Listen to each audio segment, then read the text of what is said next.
اعوذ باللہ من الشیطان الرجیم بسم اللہ الرحمن الرحیم۔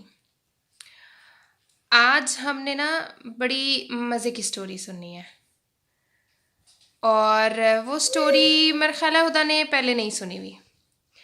یہ چونٹیاں ہوتی ہیں نا ہمارے گھر میں، آپ نے دیکھی ہے نا؟ ہاں، وہ کہیں سے میں نے ان کو دیکھا ہے، انہوں نے کوئی بنایا ہوا کوئی راستہ جس سے وہ جب بارش ہوتی ہے تب ہمارے کمرے میں آ کے کھانا سٹور کر لی تھی ایک جگہ پہ۔ ہاں، جو چونٹیاں ہوتی ہیں ان کی کبھی آواز آئی ہے؟ نہیں آئی۔ آپ کو پتہ ہے ایک نبی ایسے تھے جو چونٹی کی آواز سن سکتے تھے، چونٹی کیا کہہ رہی ہے ان کو سمجھ آتا تھا۔ تو پھر ہم شروع کرتے ہیں اور دیکھتے ہیں کہ کون سے نبی تھے جن کو چونٹی کی آواز سمجھ میں آتی تھی اور چونٹی کی بولی بھی سمجھ میں آتی تھی، کیونکہ آپ دیکھیں جو اور پرندے ہوتے ہیں وہ جب بولتے ہیں تو ہمیں سمجھ تو نہیں آتی نا، تو چونٹی کی بھی جو زبان ہے وہ تو نہیں ہمیں سمجھ آئے گی۔ اگر ہمیں اس کی آواز آ بھی جائے تو بھی ہم اس کو سمجھ تو نہیں سکتے، انڈرسٹینڈ تو نہیں کر سکتے کیا کہہ رہی ہے۔ تو اللہ تعالیٰ نے ان جو نبی تھے ان کو ایسی پاورز دی تھیں کہ انہیں سمجھ آ جاتی تھی، چونٹی کی آواز بھی آتی تھی اور وہ انڈرسٹینڈ بھی کرتے تھے کہ وہ کیا کہہ رہی ہیں۔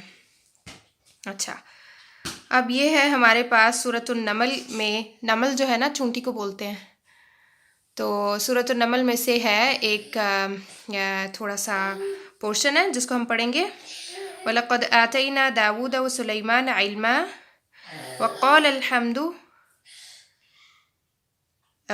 الحمد للہ الذی فضلنا علی کثیر من عبادہ المؤمنین، کہ اللہ تعالیٰ نے اللہ تعالیٰ کہتے ہیں کہ ہم نے داؤد اور سلیمان دونوں کو علم دیا، ٹھیک ہے؟ داؤد علیہ السلام فادر تھے، سلیمان ان کے بیٹے تھے، ٹھیک ہے؟ تو ان دونوں نے کیا کہا جب ان کو اللہ تعالیٰ نے کہا نا کہ ہم نے انہیں علم دیا، تو ان دونوں نے کہا الحمدللہ، کہ اللہ تعالیٰ کا شکر ہے، اللہ تعالیٰ کا کرم ہے جس نے ہمیں یہ علم دیا اور ہمیں بہت سارے لوگوں کے اوپر فضیلت دی۔ کیونکہ آپ دیکھیں جب کسی کو نالج ملتا ہے تو وہ بہت سارے لوگوں سے زیادہ بیٹر انسان ہوتا ہے نا، علم ہمیں بیٹر بناتا ہے نا، تو اس لیے انہوں نے کہا کہ ہمیں اللہ تعالیٰ نے بہت سارے لوگوں سے فضل دیا ہے، بہتر کیا ہے علم کی وجہ سے۔ انہوں نے اس چیز کا اللہ تعالیٰ کا تھینکس کیا اس کے اوپر۔ اور پھر داؤد علیہ السلام بھی نبی تھے، پھر ان کے بیٹے جو ہیں وہ بھی نبی تھے، ٹھیک ہے؟ سلیمان علیہ السلام۔ تو اور سلیمان علیہ السلام جو ہے نا ان کو پرندوں کی بولی سمجھ میں آتی تھی۔ جب پرندے بولتے تھے، ہمیں تو صرف لگتا ہے نا چڑیاں چوں چوں چوں چوں کرتی ہیں، کبوتر گٹر گوں کرتے ہیں، ہے نا؟ ہم تو خالی ان کی ساؤنڈز کرتے ہیں کہ یہ ہے، لیکن ان کو انڈرسٹینڈ ہوتا تھا یہ کہہ کیا رہے ہیں، ٹھیک ہے نا؟ پھر کیا ہوا کہ ایک دن نا حضرت سلیمان جو تھے نا، حضرت سلیمان کے پاس پرندوں کی بولیاں بھی ان کو سمجھ میں آتی تھی، اور جن جو تھے نا وہ بھی ان کی بات سنتے تھے، ٹھیک ہے؟ جن جو تھے وہ ان کے کنٹرول میں تھے، ان کی کنٹرول، ہاں، مطلب جن ان کے کنٹرول میں تھے کہ جو وہ کہتے تھے جن وہ فالو کرتے تھے، ٹھیک ہے؟ ان کے کنٹرول میں، اور اللہ تعالیٰ نے دیے تھے یہ جو ان کو ساری نعمتیں اور ساری پاورز ملی تھی، یہ اللہ تعالیٰ کی طرف سے ملی تھی کہ وہ جنوں کو کنٹرول کرتے تھے، جنوں سے کوئی بھی کام لینا ہوتا تھا وہ لیتے تھے، پرندوں کو کی بولی ان کو سمجھ میں آتی تھی، ٹھیک ہے؟ ان کو اللہ تعالیٰ نے بہت ساری چیزوں کا علم دیا تھا، اور دنیا میں بھی ان کے پاس بہت زیادہ کہہ سکتے ہیں مال و دولت والی زندگی تھی ان کی، ٹھیک ہے نا؟ تو یہ سب چیزیں اللہ تعالیٰ کی طرف سے ان کو دی ہوئی تھیں۔ اچھا، تو اب ایک دن کیا ہوا کہ حضرت سلیمان علیہ السلام جو ہیں وہ جا رہے تھے اپنے لشکر کے ساتھ، اور لشکر کن لوگوں کا تھا؟ انسانوں اور جنوں کا، یعنی اکٹھا لشکر تھا انسانوں اور جنوں کا۔ لشکر کیا ہوتا ہے آپ کو پتہ ہے؟ ایک بہت بڑا گروپ آف پیپل ہوتا ہے، وہ اکٹھے جا رہے ہوتے ہیں، اور اس میں جن بھی تھے، ٹھیک ہے؟ اور پرندے بھی تھے، ٹھیک ہے؟ انسان، جن اور پرندے تینوں لشکر میں جا رہے تھے، کیونکہ سلیمان علیہ السلام نے ان سب کو کنٹرول میں کیا ہوا تھا۔ اچھا وہ جو لشکر تھا نا، وہ لشکر گزرا ایک جگہ سے. جب وہ لشکر گزرا نا تو چونٹیوں کو پتہ لگ گیا کہ یہاں پہ کوئی آ رہا ہے. تو ان چونٹیوں میں سے ایک چونٹی نے کہا چلو چلو جلدی سے اپنے گھر کے اندر چلے جاؤ.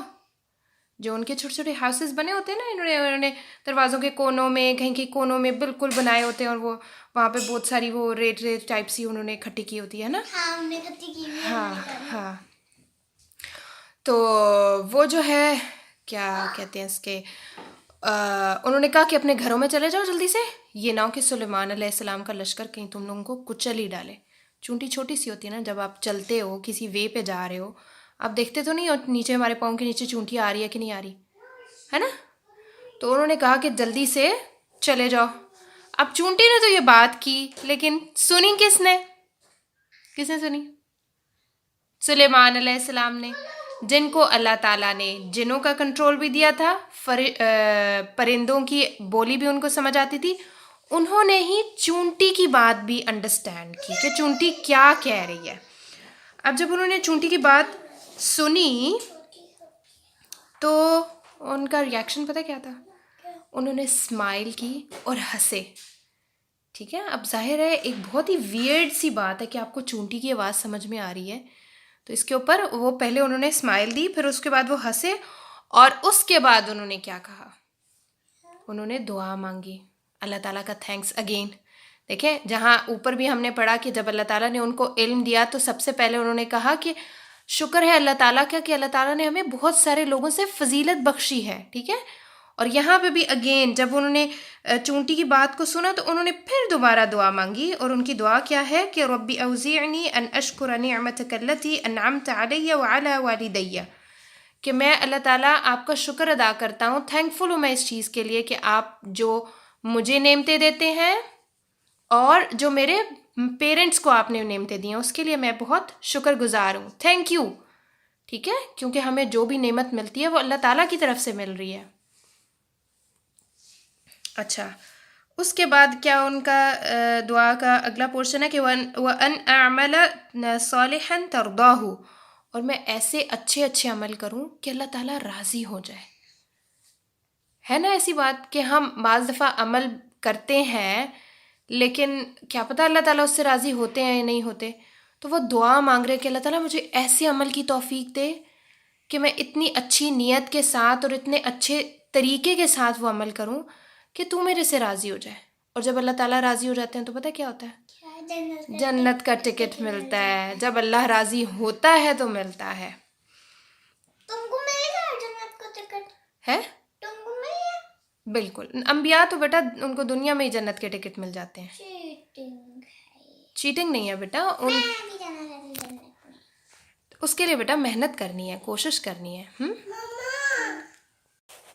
اس کے بعد انہوں نے جو دعا مانگی، یعنی جو دعا کا اگلا حصہ ہے وہ کیا ہے کہ وَأَدْخِلْنِي بِرَحْمَتِكَ فِي عِبَادِكَ الصَّالِحِينَ، کہ مجھے داخل کر اپنی رحمت کے ساتھ ان لوگوں کے اندر، ان لوگوں کے گروپ میں جو صالحین ہیں، جو نیک لوگ ہیں.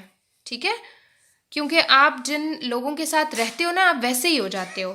آپ اگر نیک لوگوں کے ساتھ رہو گے تو آپ نیک ہوگے. اگر آپ کی دوست برائی کرنے والے ہوں گے، اگر آپ کے دوست اچھے کام نہیں کر رہے تو آپ بھی آہستہ آہستہ ان کے جیسے ہو جاؤ گے. تو جیسے آپ کی کمپنی ہوتی ہے آپ ویسے بن جاتے ہو. اس لیے انہوں نے کہا کہ اللہ تعالیٰ مجھے نیک لوگوں کے ساتھ، اپنی رحمت کے ساتھ ان لوگوں کے اندر شامل کرنا. اب یہ تو ہو گیا کہ حضرت سلیمان علیہ السلام کو چونٹی کی بات سمجھ آتی ہے. ٹھیک ہے، چونٹی کو وہ سن سکتے ہیں، اور سننے کے بعد دیکھیں جو بھی نعمت ہے اس کے فوراً بعد ریئیکشن بڑا وہ ہے کہ کیا ریئیکشن تھا ان کا؟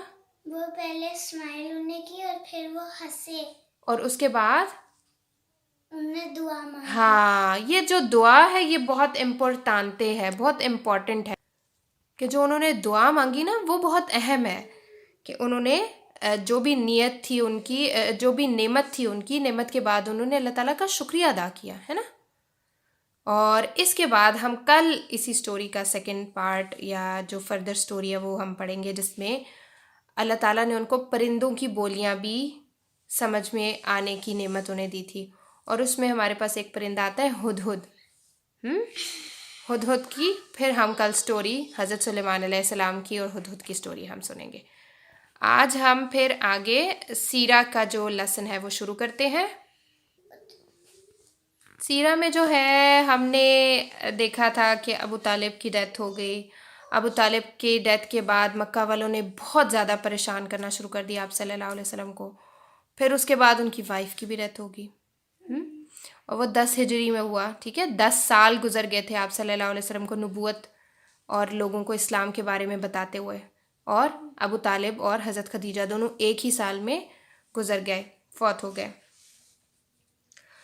اچھا، اس کے بعد آپ صلی اللہ علیہ وسلم نے جب مکہ والوں کو، اب دیکھیں 10 ایئرس تھوڑا ٹائم نہیں ہوتا، ان کو آپ صلی اللہ علیہ وسلم نے بتایا کیا اللہ کے بارے میں، لیکن ان میں سے جو لوگ اسلام لائے اور جو نہیں لائے وہ اپنے ہی راستے پہ چلتے رہے، یعنی بتوں کی عبادت کرتے رہے۔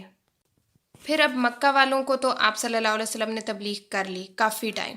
اب انہوں نے سوچا کہ مجھے دوسرے کسی ایریا میں جا کے ان لوگوں کے ساتھ بات کرنی چاہیے، ہو سکتا ہے ان میں سے کوئی لوگ اسلام قبول کریں اور میں اسلام کا جو نمبر ہے وہ بڑھا سکوں، اور ظاہر ہے ایک ذمہ داری تھی کہ انہوں نے تمام لوگوں تک یہ پیغام پہنچانا ہے، کیونکہ وہ کسی ایک اسپیسیفک کنٹری کے لیے یا کسی ایک اسپیسیفک قوم کے لیے نہیں آئے تھے، وہ صرف مکہ والوں کے لیے نہیں آئے تھے، وہ پوری دنیا کے لیے آئے تھے۔ تو اب انہوں نے سوچا کہ میں کہیں اور ہجرت کر کے جاتا ہوں اور وہاں کے لوگوں کو اسلام کے بارے میں بتاتا ہوں۔ تو اب آپ صلی اللہ علیہ وسلم نے ایک شہر کا ارادہ کیا کہ آپ وہاں پر جائیں، اور اس شہر کا نام تھا طائف، ٹھیک ہے۔ آپ صلی اللہ علیہ وسلم نے طائف جانے کا ارادہ کیا کہ میں وہاں جا کے وہاں کے لوگوں کو اللہ کے بارے میں اور اسلام کے بارے میں بتاتا ہوں۔ اب جو ظاہر ہے وہاں پر آپ صلی اللہ علیہ وسلم کے ٹائم میں گاڑیاں تو نہیں ہوتی تھی، آپ صلی اللہ علیہ وسلم پیدل گئے طائف، اور طائف آپ کو پتہ ہے کتنا دور ہے؟ آلموسٹ 60 مائلز کا ڈفرینس ہے، 60 مائلز۔ 60 مائلز آپ کو پتہ ہے کتنے زیادہ ہوتے ہیں؟ ہم یہاں سے بلونیا جاتے ہیں، بس میں جاتے ہیں نا، کتنا ٹائم لگتا ہے؟ 1 hour and a half. نہیں، تقریباً 35-40 منٹس لگتے ہیں، لیکن کتنا لمبا راستہ ہوتا ہے نا۔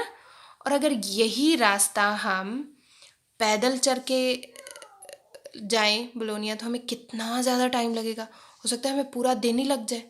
پیدل اگر ہم جائیں تو بہت زیادہ ٹائم لگ جائے گا نا۔ ہاں، جیسے میں نے ایک ایپیسوڈ دیکھی تھی موٹور پتلو کی، اس میں وہ لوگ چل کے گئے تھے ایک جگہ جہاں پہ ان کو کنفو سیکھنا تھا۔ لیکن آپ دیکھیں کہ یہاں سے اگر ہم کستنازو سے بلونیا جاتے ہیں تو ہم اگر پیدل جائیں تو ہمیں کتنا زیادہ ٹائم لگے، خالی ہمیں بس میں جو ہے وہ 40 منٹس لگتے ہیں، اور اگر ہم پیدل جائیں تو بہت زیادہ ٹائم لگ جائے۔ اور ہم لوگ کیسے کرتے ہیں، کبھی ہم لوگ ٹرین پکڑتے ہیں اور پھر تھوڑا چل کے ہم لوگ پھر بس پکڑ کے ہم امائمہ کے گھر بھی جا سکتے ہیں۔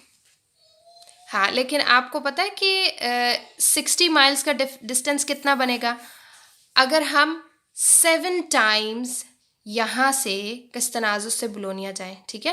کستنازو سے بلونیا، پھر بلونیا سے واپس، دو ہو گئے، پھر ہم دوبارہ جائیں، پھر ہم واپس آئیں، 4 بولتے ہو گئے، پھر ہم دوبارہ جائیں 6، پھر ہم واپس آئیں، اور پھر ہم واپس جائیں بلونیا۔ 7 ٹائمز اگر ہم اس جرنی کو پلس کریں تو 60 مائلز بنتے ہیں، 60 مائلز جو آپ صلی اللہ علیہ وسلم نے کیسے راستہ طے کیا تھا؟ پیدل چل کے۔ اتنا بڑا ڈسٹینس آپ صلی اللہ علیہ وسلم نے پیدل چل کے کیا تھا، تو آپ سوچیں نا آپ کو کتنے ڈیز لگے ہوں گے۔ ظاہر ہے کنٹینیوس تو کوئی انسان نہیں نہ چل سکتا، بیچ میں ریسٹ کرتے ہیں، رات کے ٹائم میں اپنا سفر جو ہے وہ سٹاپ کر دیتے ہیں، وہیں پر لیٹ کے جہاں پہ بھی راستے میں کہیں جگہ ہوتی ہے وہاں پہ لیٹتے ہیں، اور پھر آگے دوبارہ سے صبح سے اپنا راستہ کنٹینیو کرتے ہیں۔ ریسٹ تو ضروری ہوتا ہے نا ہر انسان کے لیے۔ نہیں، میں تو اگر ہوتی ہوں میں بھاگ بٹ اس طرح پاسبل نہیں ہوتا نا، تو آپ صلی اللہ علیہ وسلم نے بہت ڈیز لگائے وہ 60 مائلز کا ڈسٹینس فلفل کرنے کے لیے۔ اچھا، اب جب آپ صلی اللہ علیہ وسلم وہاں پہنچے تو آپ کے ساتھ نا ایک آپ کا غلام بھی تھا، اس کا نام ہے زید نام تھا، ٹھیک ہے؟ ہاں، تو آپ صلی اللہ علیہ وسلم کا وہ غلام بھی آپ صلی اللہ علیہ وسلم کے ساتھ تھا، اور صرف 2 بندے تھے اس جرنی میں۔ جب آپ طائف پہنچے، آپ نے جا کر وہاں کے ظاہرہ جو بڑے لوگ تھے سب سے پہلے انہی سے بات ہونی تھی، تو آپ صلی اللہ علیہ وسلم نے پہلے 3 سرداروں کو چوز کیا کہ میں ان کے پاس جاتا ہوں اور انہیں میں اسلام کے بارے میں بتاتا ہوں، تینوں نے ریجیکٹ کر دیا۔ پھر آپ وہاں پر کافی ڈیز رہے تھے، شاید 10 یا 20 ڈیز رہے تھے، بہرحال کافی دن طائف میں آپ نے گزارے، اور پھر آپ نے باری باری تمام سرداروں کو اسلام کی دعوت دی اور انہیں کہا کہ آپ ایک اللہ کو مانیں، بتوں کی پوجا چھوڑ دیں، اینڈ سو آن، آخرت کے اوپر ایمان اور یہ سب۔ لیکن ان سرداروں میں سے کسی ایک نے بھی اسلام قبول نہیں کیا۔ اب انہوں نے کیا کیا، بلکہ ان سرداروں نے اسلام قبول نہیں کیا، بلکہ انہوں نے اپنے جو سوسائٹی کے لڑاکو لوگ تھے نا اور بدماش قسم کے لوگ تھے، ان سب کو آپ صلی اللہ علیہ وسلم کے پیچھے لگا دیا کہ تم ان کو نا اذیت دو، تکلیف دو۔ تو وہ پہلے تو منہ کے ساتھ بدزبانی کرنا، گالیاں دینا، برا بھلا کہنا، یہ سب کچھ کرتے رہے۔ پھر آپ صلی اللہ علیہ وسلم نے نا واپسی کے لیے، کہ اب ظاہر ہے طائف کے لوگ تو بہت ہی برا ایٹیٹیوڈ رکھا ہوا تھا انہوں نے، تو وہ وہاں تو رہ نہیں سکتے تھے، تو طائف سے مکہ واپس جانے کی انہوں نے کوشش کی۔ تو اب جب وہ راستے سے نکلے نا، تو آپ صلی اللہ علیہ وسلم کے راستے کے لیفٹ اور رائٹ سائڈ پہ لمبی لمبی لائنوں میں وہ لوگ کھڑے ہو گئے، اور پھر انہوں نے پتھر مارنے شروع کر دیے، اور انہوں نے اتنے پتھر مارے آپ صلی اللہ علیہ وسلم کو کہ آپ صلی اللہ علیہ وسلم head to to bleeding bleeding bleeding bleeding, اتنی بلیڈنگ ہوئی کہ جوتا آپ صلی اللہ علیہ وسلم کے جو نالین تھے وہ پاؤں کے ساتھ چپک گئے، جب ان کو اتارتے تھے تو سکن بھی ساتھ اترتی تھی، وہ بالکل چپک گئے تھے۔ پھر جو غلام تھے وہ آپ صلی اللہ علیہ وسلم کے آگے آتے تھے، کبھی پیچھے آتے تھے، کبھی لیفٹ پہ کبھی رائٹ پہ، کہ آپ صلی اللہ علیہ وسلم کو بچانے کے لیے، کیونکہ لوگ زید کو نشانہ نہیں بنا رہے تھے رضی اللہ عنہ، ان کو نشانہ نہیں بنا رہے تھے، ان کا ٹارگٹ صرف نبی صلی اللہ علیہ وسلم تھے کہ ہم نے ان کو اذیت دینی ہے، ان کو پتھر مارنے ہیں۔ تو بہرحال 3 مائلز، یعنی 3 مائلز تک آپ صلی اللہ علیہ وسلم چلے، اور پھر ظاہر ہے اتنی زیادہ بلیڈنگ اور اتنی زیادہ تھکان کے بعد آپ کو ایک باغ ملا، تو آپ نے اس کے اندر جو ہے نا اپنا کیا اس کو کہتے ہیں ٹائم سپینڈ کرنے کے لیے اور پناہ لینے کے لیے وہاں پر چلے گئے، کیونکہ وہ لوگ آپ کو بہت تنگ کر رہے تھے۔ پھر جب آپ وہاں بیٹھے نا، تو آپ صلی اللہ علیہ وسلم نے وہاں بیٹھ کر دعا مانگی۔ اب اس دعا میں آپ صلی اللہ علیہ وسلم نے کہا کہ اے اللہ، میں بہت کمزور ہوں، میں بہت بے بس ہوں، اور لوگوں نے جس طرح سے میرے ساتھ سلوک کیا ہے، بے قدری کی ہے، میں اس کا شکوہ کرتا ہوں آپ سے۔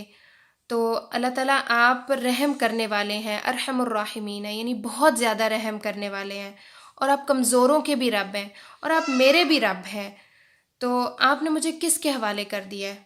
آپ نے مجھے ایسے لوگوں کے حوالے کر دیا جو میرے ساتھ اتنی سختی کے ساتھ پیش آتے ہیں، یا آپ نے مجھے دشمنوں کے ساتھ کے حوالے کر دیا ہے کہ میرے معاملے میں آپ نے دشمنوں کو میرا مالک بنا دیا، مطلب کس کے حوالے مجھے کر دیا ہے؟ تو ظاہر ہے آپ بہت ہارٹ بروکن تھے نا۔ پھر آپ صلی اللہ علیہ وسلم نے کہا کہ اگر تو آپ مجھ سے غصہ نہیں ہیں، آپ میرے پہ اینگری نہیں ہیں، تو پھر مجھے کسی چیز کی پرواہ نہیں ہے، لیکن میں آپ کی عافیت میں آنا چاہتا ہوں، یعنی میں اس ساری جو ڈیفیکلٹ ٹائم ہے اس سے میں آپ کی پناہ میں آنا چاہتا ہوں، ٹھیک ہے؟ پھر اللہ تعالیٰ سے انہوں نے کہا کہ میں تیرے چہرے کی اس نور کی پناہ میں آنا چاہتا ہوں، کہ اللہ تعالیٰ کو انہوں نے کہا نا کہ مجھے اپنی پناہ میں لے لو، یہ ایک کہنے کا طریقہ ہے کہ مجھے اللہ تعالیٰ اپنی پناہ میں لے لیں، ٹھیک ہے؟ اب پھر اللہ تعالیٰ سے انہوں نے کہا کہ اللہ تعالیٰ سے کہا کہ مجھے آپ کی رضا مطلوب ہے، مجھے آپ کے غصے سے ڈر لگتا ہے، ٹھیک ہے؟ میں آپ اینگری ہوں، میں اس چیز سے آپ کی پناہ چاہتا ہوں، مجھے آپ کی رضا چاہیے، ٹھیک ہے؟ آپ مجھ سے راضی ہو جائیں، آپ مجھ سے خوش ہو جائیں، اور تیرے بغیر کوئی بھی طاقت والا نہیں ہے، کہ اللہ تعالیٰ جو ہے وہ سب سے زیادہ